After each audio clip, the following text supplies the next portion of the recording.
आणखी एक महत्त्वाची बातमी आहे। समाज माध्यमांवर आक्षेपार्ह पोस्ट केल्यामुळे तणाव निर्माण झाला। दौंडमध्ये सध्या तणाव आहे, तर तणाव होता तर तो तणाव निवळलेला आहे। दौंड तालुक्यातील यवतमध्ये 2 गटांमधील हा तणाव निवळला आहे। तर काल मोठ्या प्रमाणात तणाव दौंडमध्ये निर्माण झाला होता। समाज माध्यमांवर आक्षेपार्ह पोस्ट करण्यात आली होती आणि त्यानंतर हा तणाव पाहायला मिळाला होता।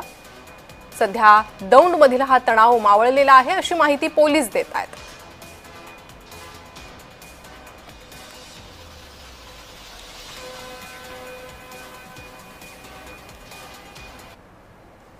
दरम्यान दौंड तालुक्यातील यवतमध्ये 2 गटातील तणाव निवळलेला आहे। समाज माध्यमावर आक्षेपार्ह पोस्ट केल्याने हा तणाव निर्माण झालेला होता।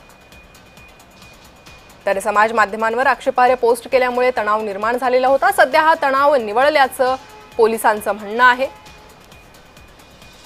तर तणावाची ही काही दृश्य देखील आपण पाहतोय। पोलिसांचा बंदोबस्त तैनात करण्यात आला होता। तोडफोड देखील झाली होती, दुकानं देखील जाळण्यात आली होती आणि त्यामुळेच हा मोठा तणाव निर्माण झाला होता।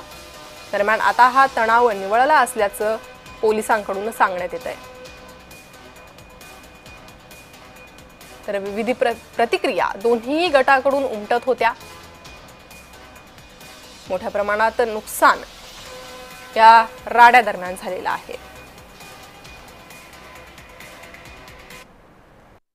हिंदू धर्म मोठा करण्यासाठी कधी तलवारीचा वापर करत नाही, कधी बळाचा वापर करत नाही, कधी जोर जबरदस्ती करत नाही, कुणाची फसवणूक करून त्यांचं धर्मांतरण करत नाही। हिंदू समाज हा सरळमार्गी समाज आहे। तो सर्वांना सन्मान देतो, परंतु प्रत्येकानं उठायचं आणि हिंदू धर्माचे लचके तोडायचे। धर्मांतरण करायचं तर हिंदूतल्याच लोकांना कन्वर्ट करायचं, लव्ह जिहाद करायचा तर हिंदूतल्याच मुलींना टार्गेट करायचं, मंदिरं तोडायची तर हिंदूंची मंदिरं तोडायची, मूर्त्यांचं भंजन करायचं, असे जे प्रकार सुरू आहेत, हे जे सगळे लोक जी हिंदू सोडून जी लोक आहेत ती लोक करतायत।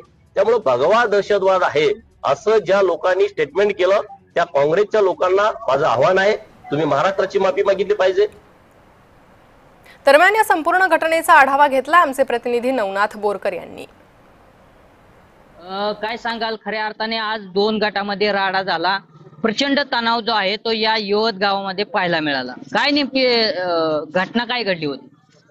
म्हणजे 26 तारखेला एका माथेफिरोने महाराजांच्या मूर्तीची विटंबना केली होती। त्याच्यानंतर इथं मंदिरात ग्रामसभा पण घेण्यात आली। ग्रामसभा झाली, पोलीस स्टेशनला जाऊन आम्ही निषेध पण केला।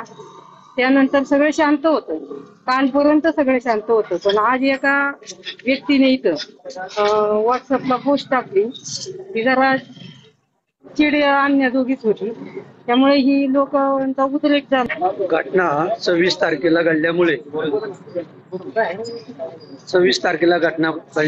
तो स्थानिक इथला होता करणारा, आणि त्याच्यामुळं वातावरण बिघडलं होतं। त्यानंतर यवतगावने ग्रामसभा घेऊन सर्व शांततेत चालू होतं। नंतर मोर्चाचं आयोजन झालं, गाव बंद ठेवलं, काल सभा झाली। सभेचं ह्याचा काही संबंध नाही, कुठला राजकीय विषय नाही, हा एकमेकाबद्दल बोलल्यामुळे त्याच्यामुळे हे झालेले। खऱ्या अर्थाने पोलिसांनी जो आहे तो या यवत गावामध्ये शांतता निर्माण केली, निवळण्याचं काम जे आहे ते या ठिकाणी केल्याचं आपल्याला पाहायला मिळत आहे। नवनाथ बोरकर, जय महाराष्ट्र न्यूज, यवत पाटस, दौंड।